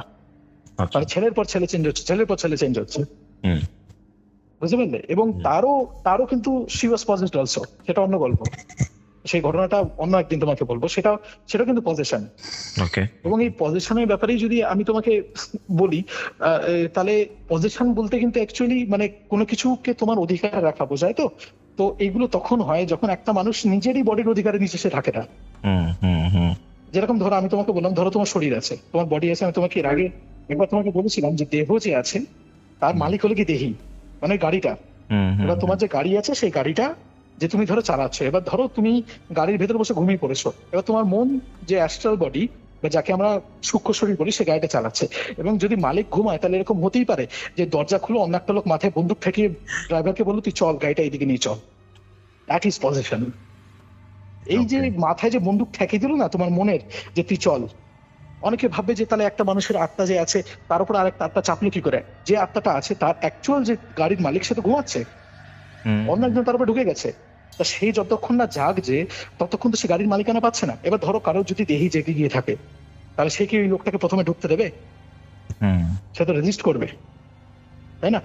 পজিশন বলতে শুধুমাত্র অন্য কোনো প্রেত বা অন্য কোনো এন্টিটি তোমার বডির অধিকার নেবে তাই শুধু নয়। পজিশনের মানে এটাও যে তুমি তোমার বডির অধিকার প্রথমে নাও, তাই না? যার শরীরের উপরে তার আত্মা বা তার দেহি যে আছে, যার অধিকার যত বেশি তার পজেসড হওয়ার চান্স তত কম। ওকে। কারণ তুমি তোমার গাড়িটাকে যত বেশি দখলে রাখতে পারবে তত বাইরের লোক তোমার গাড়িটাকে হাইজ্যাক করতে পারবে না। এই ছেলেটার ক্ষেত্রে তাই হয়েছিল। উইক মন, নিজের বডির উপরে পজিশন নেই, বাইরে যে অ্যানসেস্টর আছে তারা পজেস করে বসে আছে। তুমি এত কিছু জানতে পারলে কি করে, বা বুঝতে পারলে কি করে, বা বলতে পারলে কি করে? আমি যে বললাম যে আমি অনেক কিছু দেখলাম, ওই যখন ছেলেটাকে দেখলাম তখন আমার, যেমন 2 দিন আগে তুমি তন্ময়দার ওই চেতলার বাড়িটার ঘটনাটা নিয়ে তুমি করেছিলে, সেখানে আমি তোমাকে যা বলেছিলাম কথাটা মিলেছিল তো? যেটা হয় এরকম। তো এরকম কিছু জিনিস আছে যেগুলো হয়তো প্রারব্ধ বলে এগুলোকে, কিছু জিনিস আছে যেগুলো মানুষ পড়াশোনা করে, কিছু কিছু অনেক সাধুসঙ্গ আছে যেখান থেকে কিছু জানতে পেরেছি, কিছু কিছু হয়তো আপনার থেকেই এসছে। এটা একটা খুব বড় কথা বলা হয় অনেক সময় তোমার যে কোনো বিদ্যার ক্ষেত্রে, মানে তন্ত্র বলো বা যা কিছু বলো, সেখানে বলা হয় যে খুব একজন ভালো রাইটার আছে, অঘোরা নামে একটা বই আছে, ডক্টর রবার্ট সোবোদার, ঠিক আছে? দুর্ধর্ষ বই। অঘোরার 3টে পার্ট আছে, অঘোরা 1, অঘোরা 2, অঘোরা 3। অসাধারণ বই। আমি তো বলবো যে যারা সত্যি তন্ত্র নিয়ে বা যারা মানে দেহের বাইরে কি আছে সেটা নিয়ে যদি জানতে চায়, তাহলে দিস আর দা, মানে এটা হলো স্টেপিং স্টোন। এই বই হলো প্রাইমারি বই। তাকে তুমি এই বইটা পড়া শুরু করো, এবং বইটা পড়লেই যে তুমি সব বুঝতে পারবে তা নয় কিন্তু। তোমার এই যে ইনটিউশন গুলো রয়েছে সেগুলো তোমার নিজের কন্ট্রোলে আছে না? তুমি কন্ট্রোল করতে পারো না? মানে এরকম কিন্তু কখনো হয়নি যে, মানে আমার চোখের সামনে হয়তো ধরো আমি কোন একটা লোক আসে বা কিছু, আমি হয়তো দেখতে পাই, কিছু দেখলাম যে হঠাৎ করে যে তার ব্যাকগ্রাউন্ড এরকম আছে, তুমি জানো এই ব্যাপারটা, তুমি একবার হয়তো দেখেছো জিনিসটা। তো মানে হয়, অনেক সময় হয়ে যায়, আমি চোখের সামনে কিছু কিছু জিনিস হয়তো দেখলাম, সেটা আমি বলে দিলাম। মানে এটা বুঝতে পেরেছি যে সব সময় পারো না, বাট কিছু কিছু সময় ব্যাপারটা হয়ে যায় বা করিয়ে নেয়। হ্যাঁ, তুমি বলতে পারো যে করিয়ে নেয় বলতে, এটা তো যারা উপরে আছে ভগবানের, যদি যা কিছু আমি পেয়েছি বা যা কিছু হয় আমার সাথে, আমার তো মনে হয় যে যিনি উপরে আছেন, উপরওয়ালা যে আছে, তিনি হয়তো চায় বলেই সেসব হন। ঠিক আছে, আমি সামান্য মানুষ, আমার তো এসব কিছু নেই, মাঝে মাঝে আমি দেখি তো আমি বলি। তবে আমি সাধারণত এমন ক্ষেত্রে আমি দেখি যে এখানে না, মানে কখনো ধরো কোনো মানুষ সত্যি বিপদে পড়েছে, হ্যাঁ, সিরিয়াস এরকম একটা গন্ডগোলে পড়েছে, তো তখন আমি এরকম দেখেছি, ঠিক আছে? এবং অনেক সময় অ্যাপারেশন দেখি, অনেক একটা তোমাকে বলছিলাম যে ওই অন্য ঘটনাটা, যে প্রেত অন্যরকম ভাবে পোস্ট করছে, ওইটাও দুর্ধর্ষ ঘটনা, ওখানেও দেখেছিলাম এরকম।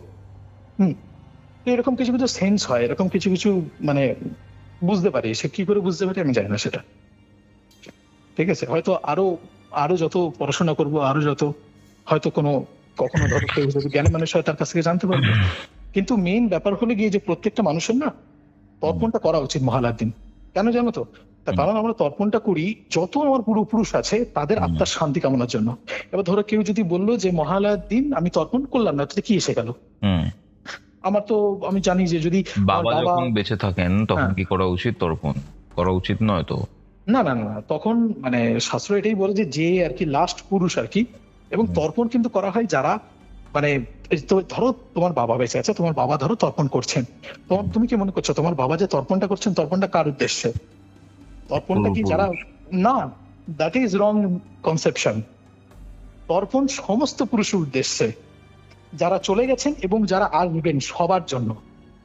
যারা চলে গেছেন, এবং যারা আসবেন, মানে তুমি যদি করো, তোমার যে পূর্বপুরুষ আছে এবং তোমার যে উত্তরপুরুষ আছে, দুজনের শান্তি কামনার জন্য তুমি তর্পণ করলে। একা তোমার পূর্বপুরুষের জন্য নয়, দুজনের জন্য তুমি করলে। আচ্ছা, এবং এটা করা মাস, তার কারণ তুমি তো জানো না যে তোমার কোন যে পূর্বপুরুষ সে ধরো অতৃপ্ত রয়ে গেছে বা বিক্ষুব্ধ রয়ে গেছে, তাই না? এবার তাদের মধ্যে ধরো কেউ যদি মানে অনেক ব্যক্তি থাকে যাদের হাতে, যেমন এই ছেলেটির ক্ষেত্রে যেটা ঘটেছিল, যদি পজেস করে যদি তার নিজের অ্যাসপিরেশন গুলো পুরোপুরি পূরণ করতে থাকে, তার তো জীবনটা নষ্ট হয়ে গেল, তাই না? এক্স্যাক্টলি। এবং তুমি জানো ওই ছেলেটা ফিরে এসে আমাকে 1 সপ্তাহ পরে আমাকে কল করে বলেছিল, দাদা আপনি আমার সর্বনাশ করে দিয়েছেন। আমি বললাম, যা বাবা, আমি কি আবার কি করলাম? মানে লোকটা ভালো কিছু বললাম, ওর মানে চাকরি বাকরি নতুন জয়েন করলো এরকম। তখন আমাকে বললো যে আমি আর ছবি আঁকতে পারছি না, মানে আমি ছবি আঁকার হাজার চেষ্টা করলেও ছবি আঁকতে পারছি না, আমি কিছুতেই ছবি আঁকতে পারছি না। তখন আমি মানে ভালো তো জিনিসটা, যে তুমি একটা বাজে জিনিসে মানে একটা বাজে ইনফ্লুয়েন্সে পড়ে একটা বাজে জিনিসের পজেস্ট হয়ে তুমি ছবিগুলো আঁকছিলে। আগে তুমি ছবি আঁকছো না মানে ইউর আউট অফ পজিশন, তোমার উপরে পজিশনটা নেই। কিন্তু ওর সেটাতে অসুবিধা হতে শুরু করেছিল, হাজার চেষ্টা করে ওর আর কোনদিন ছবি আঁকতে পারলো না। তারপরে 2 বছর মতো, এই তোমার 2 বছর কি, হ্যাঁ 2021 শেষ, ওর সাথে কথাবার্তা হয়েছিল। কিন্তু তারপরে মানে ওর ব্যবহারটা এরকম হয়ে গেল যে ও মনে করতে থাকলো যে আমি ওর বিরাট বড় ক্ষতি করে দিয়েছি এরকম টাইপের। তাই আমি আর ওর সাথে কথাবার্তা বলিনি, আপনি ছবিও কিনলেন না হ্যান ত্যান। তারপরে আর সেরকম লকডাউনের পর থেকে অনেক আর কি তোমার মানে কমতে শুরু করেছিল কন্ট্যাক্ট এগুলো। ওখানে গ্রামে ওটা পায় সৎকার করে, তারপরে কি সেই লোকটা যার কথা বলছো সে তর্পণ করেছিল? হ্যাঁ, সে তর্পণ করেছিল সেই বছরই পুজোর সময়, মানে 2020-তে তো তর্পণ করতে পারে। হ্যাঁ 2020-তেই তো, 2020-তে সে তর্পণ করেছিল। আমি তাকে বলেছিলাম যে আপনি কিন্তু গিয়ে তর্পণটা করবেন মহালয়ার সময়, তো সে গিয়ে তর্পণ করেছিল। তো মানে 2019-এর জন্মাষ্টমীর থেকে ব্যাপারটা শুরু হয়, ওই পুজোটা যায়, তারপরে এই ব্যাপারগুলো ঘটে। দেন 2020-তে যখন পুজো আসে, 2020-তে না 2019-এই, 20-তে বলবো। হ্যাঁ না আমি বললাম মানে 2019-এই আর কি ও তর্পণটা করেছিল। তারপরে 2020 থেকে আমাকে মানে 2019-এর শেষের থেকে বলা শুরু করে যে ও নাকি আর ছবি আঁকতে পারছে না। Got it. হ্যাঁ, পারছে না তো ভালোই তো হয়েছে ওর জন্য। কিন্তু সেটা হয়তো কোনো মানুষ মনে করে যে কেউ, অনেক লোক তো থাকে তার তো বোঝে না, ভালোটাকে তারা খারাপ ভাবে দেখে। দেখলে সে দেখুক। আমার মনে ছিল ওখানে হয়তো মানে কেন যে হেল্প করলাম, আমি সাহায্য কেন করেছিলাম জানি না, হয়তো মুখ দিক মানে আমার হয়তো সে তখন ওইটাই আমার নিয়তি ছিল যে ওকে জিনিসটা বলা। এইটা অনেক সময় থাকে জানো তো, যে আমি শুনেছি যে যদি ধরো কোনো প্রেত আছে, তার যদি ধরো কোনো সুকর্ম যদি থেকে থাকে, ধরো কোনো প্রেত ফেসে আছে কোথাও, এবার তার ধরো কোনো না কোনো জন্মে তার কোনো সুকর্ম রয়েছে, ঠিক আছে, তো at the actual appropriate time এমন কোনো মানে তার সে প্রেতের জীবনেও বলো আর যে প্রেত যাকে প্রসেস করেছে তার জীবনেও বলো, এমন কিছু না কিছু ঘটনা ঘটবে যে প্রেতটা মুক্তি পেয়ে যাবে। হ্যাঁ, হয়তো হতে পারে যে ওটা ওর নিয়তি ছিল, ওটা আমার নিয়তি ছিল যে আমি ওখানে এসেছি এবং তাতে ও কষ্ট পেয়েছে, ঠিক আছে, আমার কিছু ভয় টয় বা আমার প্রাণহানি হওয়ার সম্ভাবনা ছিল, ভগবানের অশেষ কৃপা হয়নি। ছেলেটারও কষ্ট হয়েছে, কারণ যে কোনো চেঞ্জই কষ্টকর। তোমার জীবনে কিছু পরিবর্তন ঘটছে, সেটা মানুষের মেনে নিতে কষ্ট হয়, ঠিক কিনা? আজকে অনেকে তো হয়তো দেখা গেল কারো বাবা মারা গেলেন, সেটা কি খুব প্রীতিকর জিনিস, বা কারো মা মারা গেলেন, তো কষ্টকর জিনিসগুলো। কিন্তু তাকে তো সেই জিনিসগুলো ওই চেঞ্জগুলো অ্যাডাপ্ট করে আস্তে আস্তে থেকে যেতে হয় না? তো চেঞ্জ সবসময় তোমার কোনো জীবনে কোনো পরিবর্তন, সেটা চিরকাল তোমার জীবনে কষ্টই নিয়ে আসে, কিন্তু আখেরে সেই জিনিসটা ভালো হয়। আমার তো মনে হয় যে হয়তো সেই যে বাচ্চাটিকে দেখেছিলাম, ঠিক আছে, তার হয়তো ভালো হয়েছিল, আমার তাই মনে হয়। কারণ তারপর থেকে ছেলেটা ছবি আঁকতে পারেনি, মানে পজিশন তো ছিল না। এবার তারপরে কি হয়েছে, সেই বাচ্চাটি কি হলো, সে কি পুনর্জন্ম নিল কি না নিল বা যা কিছু হলো সেটা যায় না, কিন্তু আমি দেখেছিলাম যে ছেলেটি তারপরে ভালো হয়েছে। ও TCS এ চাকরি পেয়েছিল, তারপর চাকরি বিক্রি করছিল। তবে শেষ যখন ওর সাথে আমার কথা হয়েছিল, ওর মনে হয় বিয়ে ঠিক হয়েছিল বেশ, এবং পুরো পরিবারের সিচুয়েশন চেঞ্জ হয়ে গেছিল। মায়ের শরীর খারাপ, মায়ের কিছু অদ্ভুত শরীর খারাপ ছিল, বুঝলে তো, মানে শরীর খারাপ বলতেই তোমার এই কিডনির একটা অসুবিধা ছিল, আর তোমার না প্রচন্ড গাঁটে ব্যথা ছিল, মানে তোমার যে বাত ছিল, হঠাৎ করে ওগুলো সব চলে যায়। একটা কথা বলো, এই পুরো ঘটনাটা তো বুঝতে পারলাম, ঘাটশিলা সিনটা কি হলো? ওই পোস্ট রেকর্ডিং করে পরের দিন সকলে ট্রেন ছিল বললে, তারপরে বললো তো সমস্যার সমাধান হয়েছে।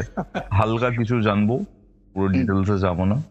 সেটাকে নিয়ে একটা রেকর্ডিং যদি অডিয়েন্স চায় তাহলে ওটা যদি আমি রেকর্ডিং করতে যাই না, তাহলে এমন কিছু আমি যদি তোমাকে ওটা বলি, হয়তো আমি তোমাকে পার্সোনালি বলতে পারি, কিন্তু পাবলিকলি যদি আমি জিনিসগুলো তোমাকে বলি যে ডিটেলে কি হয়েছিল, তাহলে কিছু বড় বড় ইনস্টিটিউশন আছে যাদের রেপুটেশন খুব বিপদে পড়ে যাবে, তখন আমার উপরে লিগ্যাল কেস হবে।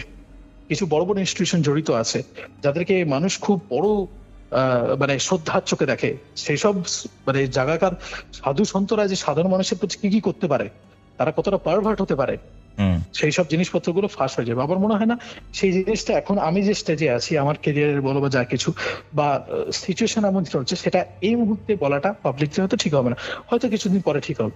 পরে যদি তুমি আমার সাথে মানে এই ব্যাপারে যদি পার্সোনালি কথা বলতে চাও, তখন আমি তোমাকে বলবো কি কি ডিটেলে হয়েছিল। কিন্তু যে ঘটনাটা দেখো, টু ঘটেছিল, বি অনেস্ট, আমি তোমার পজিশনটা বুঝতে পারছি। ঠিক আছে, অডিয়েন্স কি চাইছে তাদের ওপর আমি ছাড়ছি ব্যাপারটা। আপনারা পারিজাতের ঘাটশিলার ঘটনাটা জানতে চাইলে একটু কমেন্ট সেকশনে জানাবেন, এন্ড আমি তোমার কনসার্নটাও বুঝতে পারছি। বাট হ্যাঁ, ঠিক আছে পারিজাত, এখানে আমি রেকর্ডিংটা আজকের মতো এন্ড করছি, এই ঘটনাটার রেকর্ডিং। আশা করছি রেকর্ডিংটা স্টপ করার পর আমরা যখন নিজেরা কথা বলবো ঘাটশিলার ব্যাপারটার ডিটেলস আমাকে দেবে, এন্ড একসাথে একদিন একটা জায়গাতে যাওয়া যেতে পারে যেটা তুমি বলছিলে, সেখানে গিয়ে তোমার এই ব্যাপারগুলো নিজের চোখে আমি একবার দেখতে চাই। ঠিক আছে, যেটা হয়তো আমরা রেকর্ডিং করে বা ফুটেজ তুলে সেটা আমরা ইউটিউবেও দিতে পারি, সাধারণ যারা মানুষ রয়েছেন বা আমাদের কিউরিও ফাইটে যারা অডিয়েন্স রয়েছেন সবার সামনে সেই জিনিসটা আসবে। এমন অনেক কিছু রয়েছে যেগুলো টু বি অনেস্ট, তুমি তখন আমাকে একটা কথা জিজ্ঞেস করলে না, যে জিনিসটা যে আমি এগুলো কি করে পারি হ্যান ত্যান, আমার মনে হয় যে উত্তরটা এরকম হবে যে মনে আছে যে যখন আমি আমার বাড়িতে যখন শেষ দিন আমার খাটের পাশে সেই লোকটা দাঁড়িয়ে ছিল, ফ্যান ঘুরছিল শেষ দিন যখন, তখন আমি তোমাকে বলেছিলাম যে একজন সাধকের সাথে দেখা করেছিলাম, যার যিনি কৃপা করেছিলেন, যিনি আমাকে সে বলে দিয়েছিলেন যে আজকে একটা ফয়সলা হবে। আমার মনে হয় যে তার কোন রকম কোন কৃপা আছে বলেই জিনিসটা হয়েছে, আদারওয়াইজ হতো না। এবং আমি তার কিন্তু আরো 2-3টে কাজকর্ম দেখেছি, মানে চোখের সামনে। আমি একদিন মনে আছে বিশ্বকর্মা পুজো ছিল, তো বিশ্বকর্মা পুজোর ফুলটা আমি ফেলতে গেছিলাম গঙ্গার ঘাটে। আমি তোকে বলেছিলাম সেদিন বোধহয় কল করে ব্যাপারটা, লাস্ট রেকর্ডিংটাই ছিল ওটা। হ্যাঁ, তো বিশ্বকর্মার আমি যেদিকে জলের স্রোতটা ছিল তার অপোজিট উল্টো দিকে যাচ্ছিল। হ্যাঁ, আমি চেয়েছিলাম অ্যাকচুয়ালি যাক দক্ষিণেশ্বরের দিকে, তো তখন জোয়ার চলছিল, মানে জল উল্টো দিকে যাচ্ছিল। তো আমি গুরুর নাম করে ফেলেছিলাম ওই জিনিসটা। তো আমি দেখলাম যে মানে এত অদ্ভুত ব্যাপার, সে জীবনে প্রথম মানে বলে না বিভূতি, এলো সেই বিভূতি। একটা অলৌকিক বলে একটা ব্যাপার থাকে, একটা বিভূতি বলে ব্যাপার থাকে। বিভূতি মানে হলে গিয়ে কোনো মানে ধরো কোনো মানুষ আছে, সে সিদ্ধ পুরুষ হোক বা তার ধরো কোনো মানে তার কোনো ক্রিয়া বা তার কোন রকমের ধরো কৃপা বা এরকম। আমি দেখেছিলাম যে স্রোতের উল্টো দিকে মালা বই যেতে। জীবনে আমি সে দৃশ্য কোনোদিন ভুলবো না, কোনোদিন ভুলবো না। পারিজাত, আর একটা জিনিস যেটা বলছিলাম আমি, সেই রেকর্ডিং করে আমরা ফুটেজ গুলো ইউটিউবে দিচ্ছি, এন্ড আপনারা কি দেখতে চান আমাদেরকে অন ক্যামেরা আমরা এরকম টাইপের কোনো জায়গাতে যাচ্ছি, এক্সপ্লোর করছি, সেখানে হয়তো কিউরিও ফাইটের পুরো প্যারানর্মাল টিম থাকবে? এটা একটু কমেন্টে জানাবেন, এন্ড আশা করছি নতুন কিছু খুব তাড়াতাড়ি আপনাদের জন্য নিয়ে আসা হবে। আর তার থেকে বড় কথা হচ্ছে আজকের ঘটনাটা কেমন লাগলো, পারিজাতের ঘটনাটা, ঘাটশিলার ঘটনাটা আপনারা কি জানতে চান সেইগুলো কমেন্ট করে একটু জানাবেন। এন্ড কটা বাজে এখন? এখন বাজে 2 বেজে গেছে। 3টের আগে আমরা কমপ্লিট করতে পেরেছি হোপফুলি। সো ঠিক আছে, এটা কমপ্লিট হতোই, তার কারণ এইখানে যার ব্যাপারে কথাবার্তা হচ্ছে সে তো নেই সম্ভবত। ঠিক আছে, যদি কেউ থাকে তাহলে হয়তো তোমার আগের গুলোর মতো প্রবলেম, আগের গুলোতে তো টু বি অনেস্ট এটাতে আমরা কিন্তু খুব বেশি বাধা পাইনি যেগুলো আগেতে পেয়েছিলাম। না কি করে পাবে, মানে যার আগের গুলোতে যার ব্যাপারে কথা বলা হচ্ছে তারা তো এখনো প্রেজেন্ট আছে না, তারা প্রেজেন্ট থাকলে তারা তো কিছুতেই চাইবে না যে এই কথাগুলো আর কি বাইরে আসুক। তোমাকে বললাম না, যখন আমি ওই ছেলেটাকে তার পূর্বপুরুষের ব্যাপার জিজ্ঞেস করছিলাম তোমার অ্যাক্রোপলিস মলের বাইরে, কিরকম সে বাধা দিচ্ছিল আমাকে। ইভেন আমি যখন ঘরের মধ্যে তার কথাবার্তা বলছিলাম, আমি বলেছিলাম সে পছন্দ করছে না যে তার ব্যাপারে আমি কথাবার্তা বলছি। তোমাকে বলেছিলাম যে ছেলেটা দুটো আলাদা মানে ফিচারে কথাবার্তা বলছে, বাইপোলার ডিসঅর্ডার। এটাও কিন্তু পজিশনের জন্যই হচ্ছিল, মানে যখন ছেলেটা নিজে স্বাভাবিক আছে তখন সে তুতে কথাবার্তা বলছিল। ছেলেটা পরে যখন স্বাভাবিক হয়ে যাওয়ার পরে যখন আমাকে যতবার কথাবার্তা বলেছে ততবারই কিন্তু আমি স্ট্যামারিং এর প্রবলেমটা, কথা জড়িয়ে যাওয়ার প্রবলেমটা, দন্তের শটা মানে বলতে গিয়ে তার জিভ জড়িয়ে যাওয়ার ব্যাপারটা আমি কিন্তু সেটা পেতাম।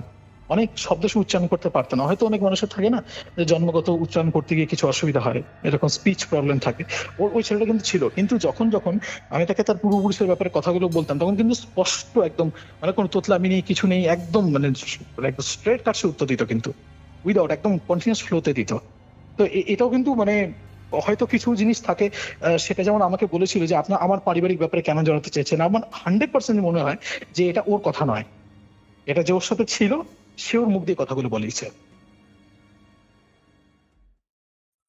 এটাই ছিল আজকের এপিসোড। আজকের এই এপিসোডটা আপনাদের কেমন লাগলো কমেন্ট করে জানাতে ভুলবেন না। কিউরিও ফাইট চ্যানেলে যদি নতুন হন তাহলে অবশ্যই সাবস্ক্রাইব করে বেল নোটিফিকেশন অন করে রাখুন। এবং হ্যাঁ, কিউরিও ফাইটে আবার আপনাদের সাথে দেখা হচ্ছে রোববার দিন দুপুর 3টের সময়। ততক্ষণ অবধি কিউরিও ফাইটের আরও এরকম ভিডিওস দেখতে আপনার মোবাইল স্ক্রিনে আসা ডান দিকের অথবা বাদিকের বক্সে ক্লিক করুন। আজকের এই ভিডিওটা যদি ভালো লাগে তাহলে অবশ্যই লাইক এবং শেয়ার করতে কিন্তু ভুলবেন না।